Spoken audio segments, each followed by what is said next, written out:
This week, I wanted to talk about the Liberal and NDP conventions, which are happening simultaneously this weekend. I figured we would talk about it because we did the Conservative Party convention, and it's only fair. Plus, the Liberals are the governing party, so their policy convention holds a lot more weight than the Conservative Party does. The questions that I have for you are: what kinds of policies would you expect to see passed, and are there any that you would like to see passed? And what kind of strategies can we expect to see from these parties when it comes to the next election? So broadly taking a look at the resolutions on the Liberal side, especially as the governing party, and kind of obviously combining the discussion of what topics are being discussed to how it could potentially relate to an election strategy. It's worth noting that anyone who's spent a lot of time at conventions like these can say they're great for pulling people together. They're great for kind of taking the pulse of party activists and getting a sense of at least what issues a specific segment of a party is interested about. That being said, if we look less at the specific policies and more at the broad sort of themes that are being discussed, I think it is notable that we are seeing especially a lot of forward-looking things when it comes to the economy and the future of work. Specifically, and this is something that the NDP is also debating, so it's notable that there is some crossover there. We are seeing a lot of discussion around green infrastructure, around how governments can better support economic transitions, whether in Western Canada or elsewhere, through greater use of renewables.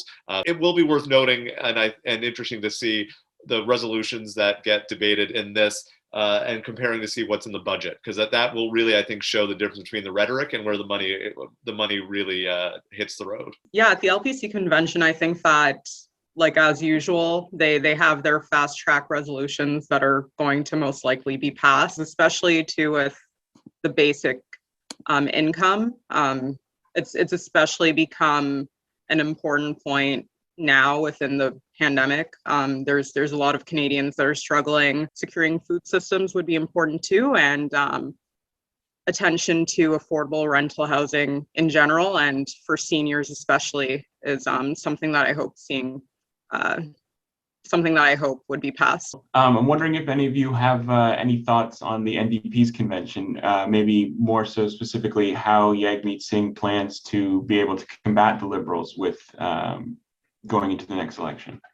There has been some grumbling amongst, especially on the left of the NDP, that the NDP is propping up the Liberals and is allowing the Liberals, ironically, to kind of steal their lunch in some ways, with things like CERB, which to their credit, the NDP did certainly get some additions to, and I think it's fair to say, did push the Liberals left a little bit on in the minority parliament setting to have some more generous benefits. So I think it'll be interesting how, and looking ahead to the next election, and again, thinking ahead to election strategy, how the NDP will position themselves. And I agree. I think that's going to be really interesting to see. I think largely it might be another two-party race from the way that it looks, and especially too with Jagmeet Singh rejecting the more extreme policy resolutions ahead of the convention.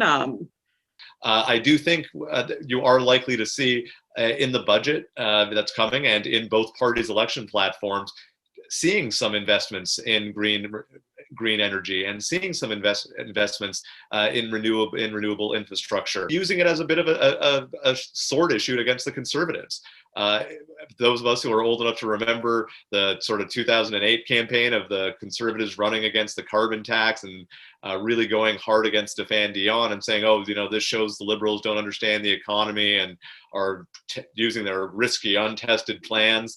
That was a lot of the rhetoric at the time. Now, really, you actually see the Liberals and the NDP trying to go after the Conservatives on that issue, saying, oh, the Conservatives just had the resolution at their convention, for example, where they didn't recognize climate change as being real.